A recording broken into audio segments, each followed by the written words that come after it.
Assalamualaikum warahmatullahi wabarakatuh.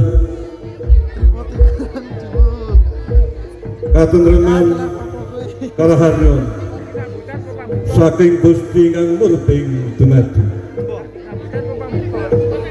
Mugi tansah tumedhak nambung kadiwa kasariwo. Dumateng asanipun handika darasanipun. Waratin sabung dumadi. Nun Prabu den Provinsi Khusus Gomea disebut ingkang satuhu dadi napeten wonten pangasanipun dumateng Prarawuh Kakung Sumawa Putri ugi ingkang tansah kawula bektosi saha ingkang tansah kawula tresnani. Wonten pangasanipun pandhenipun Bapak Babin Kamtibmas Kecamatan Petasan saha anggota Limas ingkang wonten kalodhangan dalu puniki sampun sami rawuh sampun gati wonten ing salebeting pahargyan prasaja ing mriku dalu puniki ingkang satuhu kawula hormati.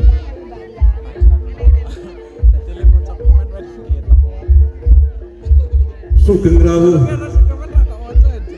sugeng hamil sami saha sugeng pepanggihan kang keluarga ageng kesenian reok langen lestari budaya ingkang mijil saking Dusun Kendal Desa Samiro Kecamatan Getasan Raya Kabupaten Semarang. Wonten ing ari kalenggahan dalu mriki kita sedaya keluarga ageng kesenian langen lestari budaya handhapan satunggaling seni tari hadun inggih hamargya hari ulang tahun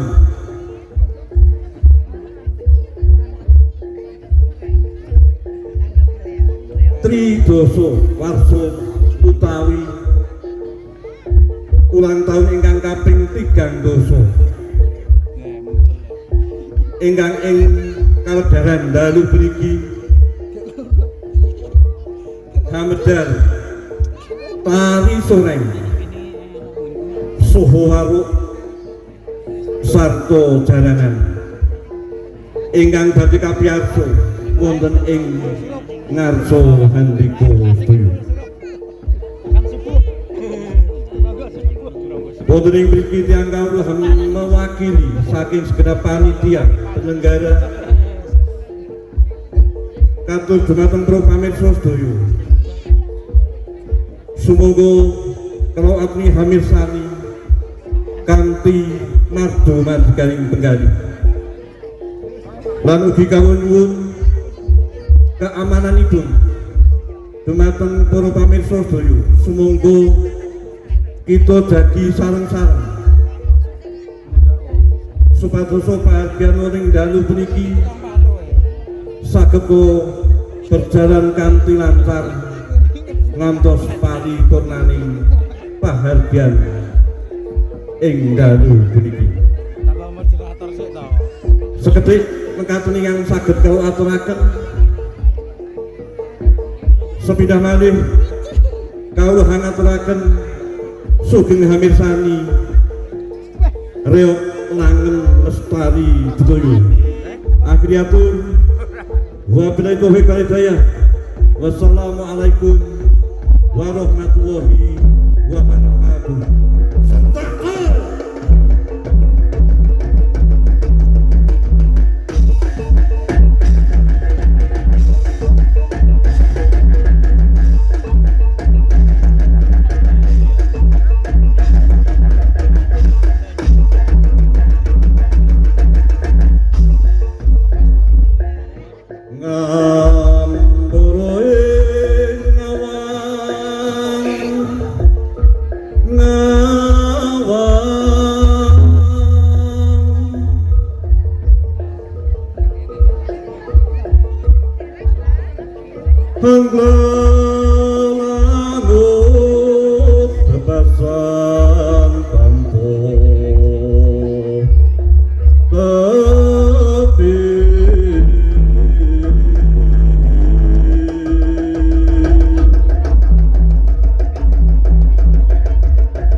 Ada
Dong, kate. Suwe temen.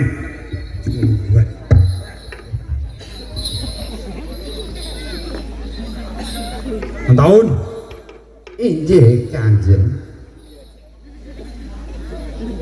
Turut panjenengan apa wis jangkep dina iki anggonku nglampahi tapa krame Mangke riyen kula itung riyen jenengan nggih tumut ngitung nggih. Miturut kula kok dereng jangkep Kanjeng. lho Tasih kirang setunggal dinten. miturut perhitunganku kok wis jangkep dina iki tahun Mangke riyen ampun kesesa mangke ndak ninyak nyilakani. Lah pitungan kula tasih kirang setunggal dinten kok jenengan sampun ganep niku pripun? lah sak menika wis jangkep 40 dina 40 wengi kok perhitungane jenengan niku benten niku pripun tahun Lah pitungan kula pancen bener Kanjeng. ora iki tetep manut perhitunganku yen nglakoni tapa krame wis tutuk dina iki Lah pitungan kula niku pancen bener anggenipun jenengan nglampahi tapa rame Kanjeng. ora pokoknya manut perhitunganku Nggih kula nderek nanging kula boten tumut-tumut. Pakati cepakno berame iki kanggo nyekseni anggenipun lekku nglampahi tapa krame wis tutuk diang lek cepake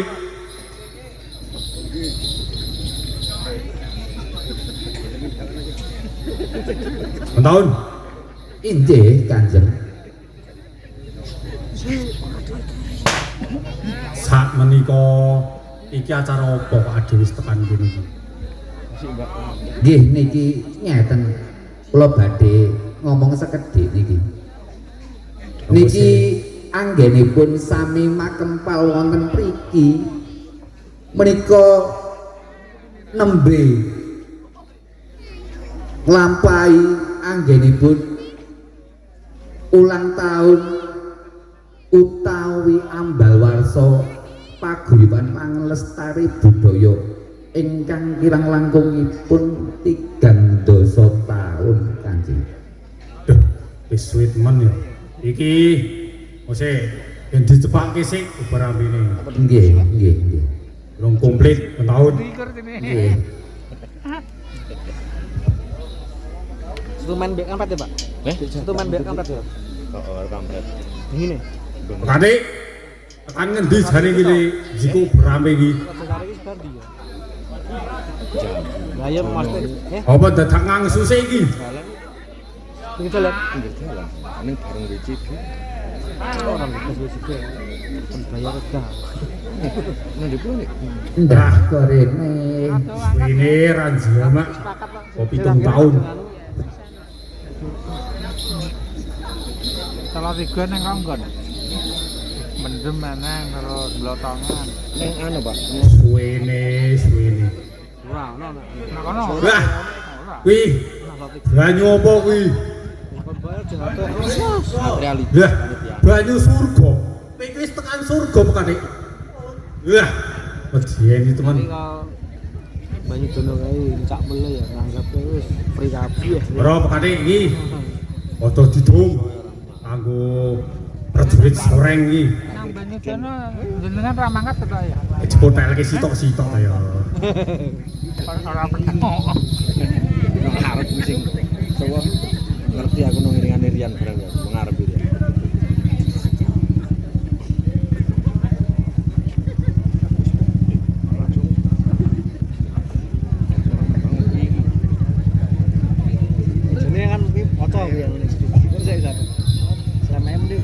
Coba ya.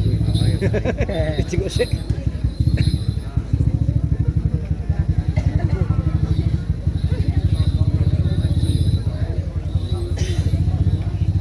Ora lek dibandungke kuwi uga ramene kuwi ukon pasar. Full BKTM toh. Saya malam tuh. Keselingan ini sampai. Kuwi mentaun patute piye iki dibandungke kabeh apa ora iki mentaun? Nggih nika. Mangsukane sedanten kersane lotro. Pakane Masalahnya oke dengerin suwi. kuwi mbah-mbah sing padha nonton ya dibagi to. Yo Tek, cepet Tek, Pak Tek.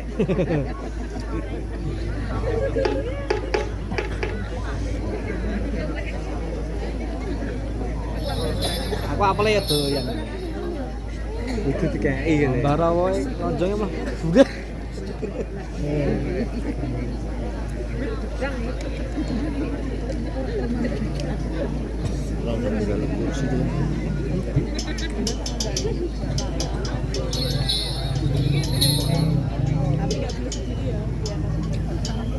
Jadi panganan ditanggoke utuh kabeh.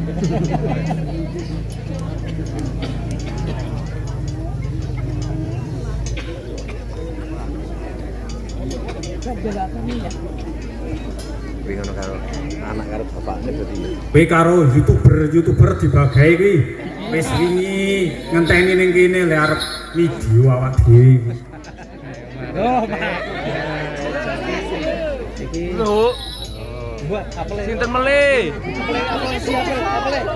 Apel iki bojone ki meteng. Ah, ngejar. Bosok. Jaluk komplain. Kaya tuku e. Toko dibandungke kabeh pekate aja emane mampus ngono.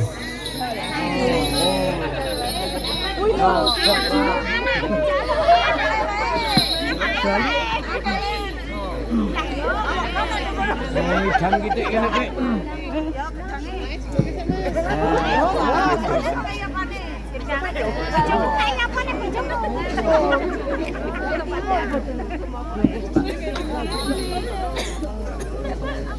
Simbah kuwi pekate dadi maringi Dadi bagai kae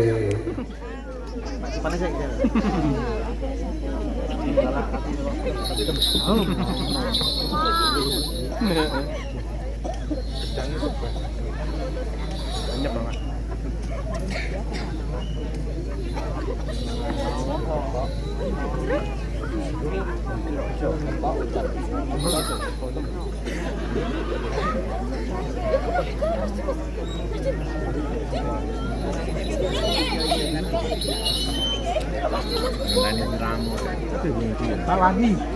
Gedang kersa. Emen taun iki padha didongake. Iki anggenipun lehku wis tutuk tapa krame dina Kemis Kliwon iki muga-muga ning nggon kesenian iki gen tambah maju karo ucape karo sesepuh kesenian lan sak andhahane. nggih Kanjeng.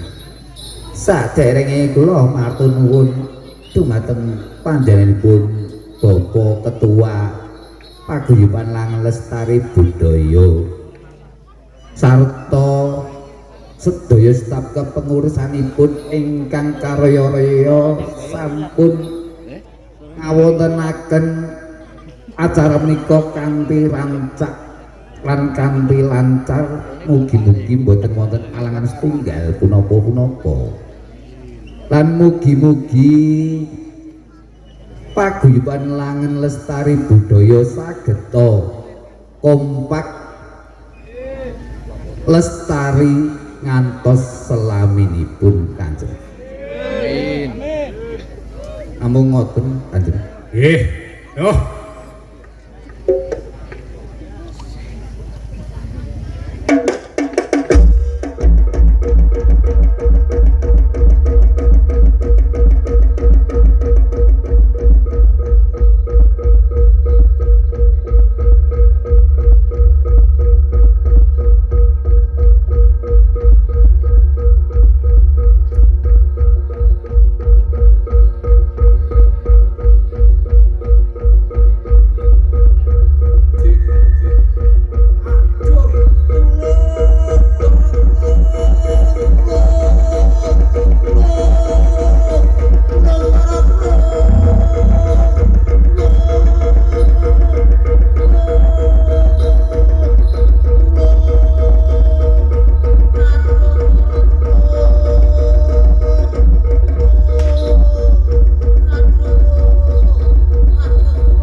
tulung Atik.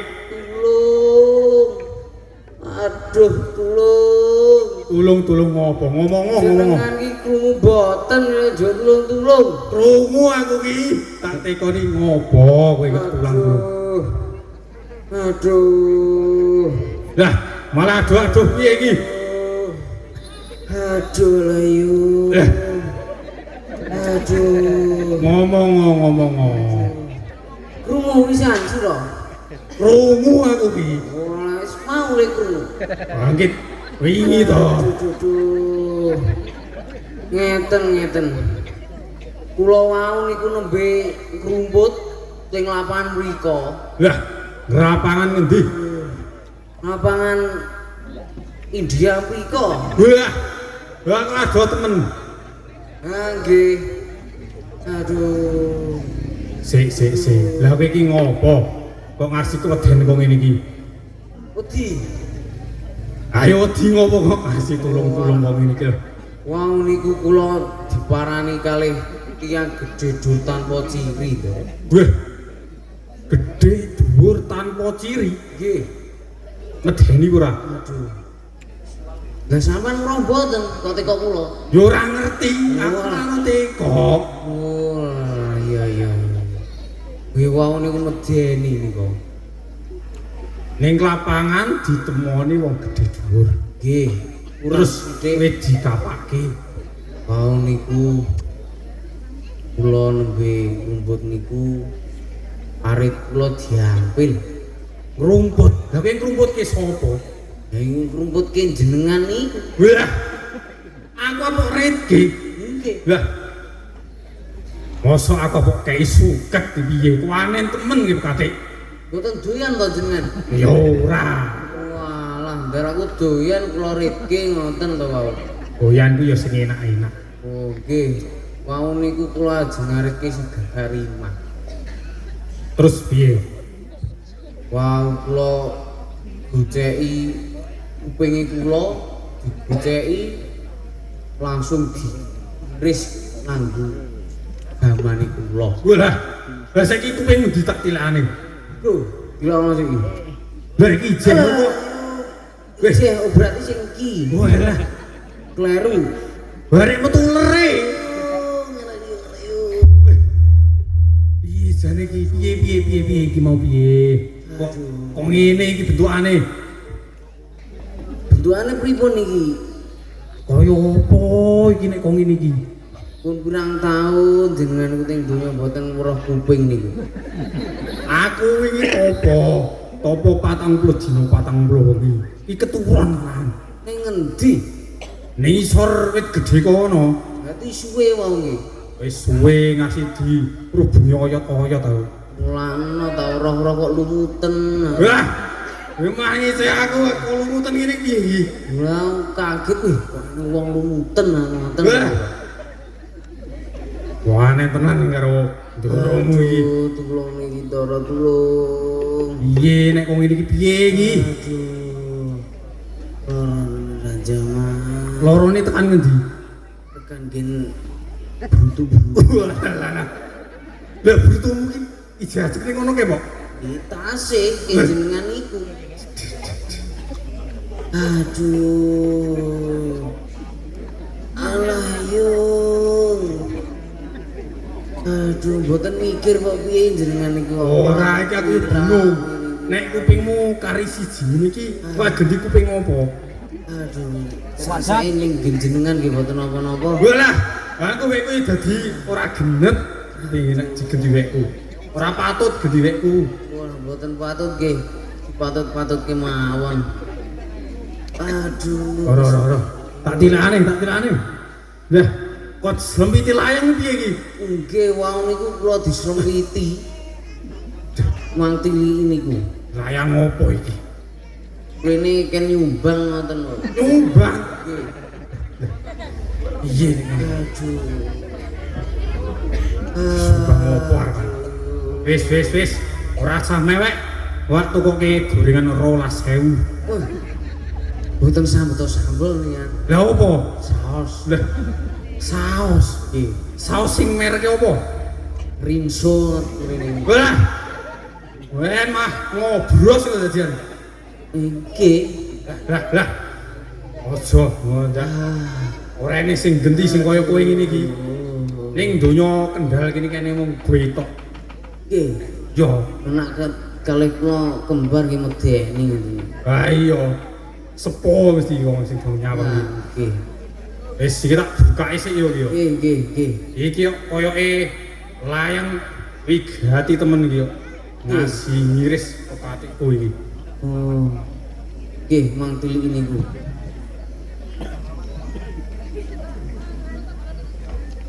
Laraping punang gintaka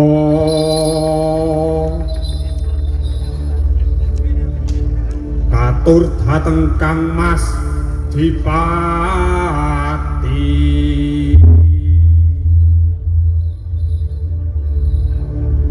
Karya parangsang wong bagus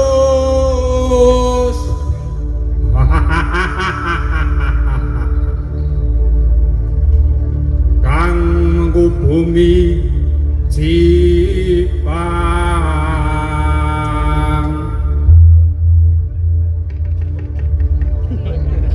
sinuyudan ring sagung kaulanipun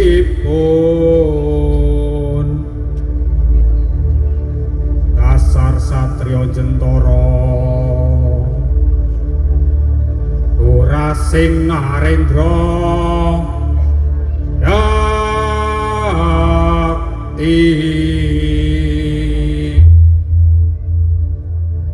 para prajurit lan para kawula kabeh iki ana layang panglembana ayo padha dirungokke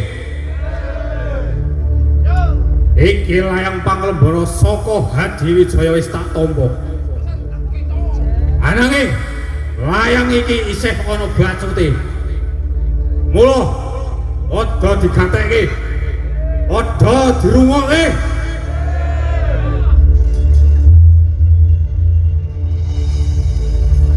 pamungstite cacat ira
dhuwur sing karena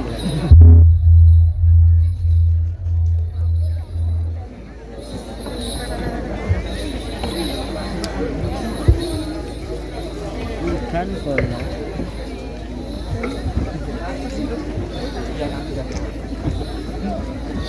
Wah, ini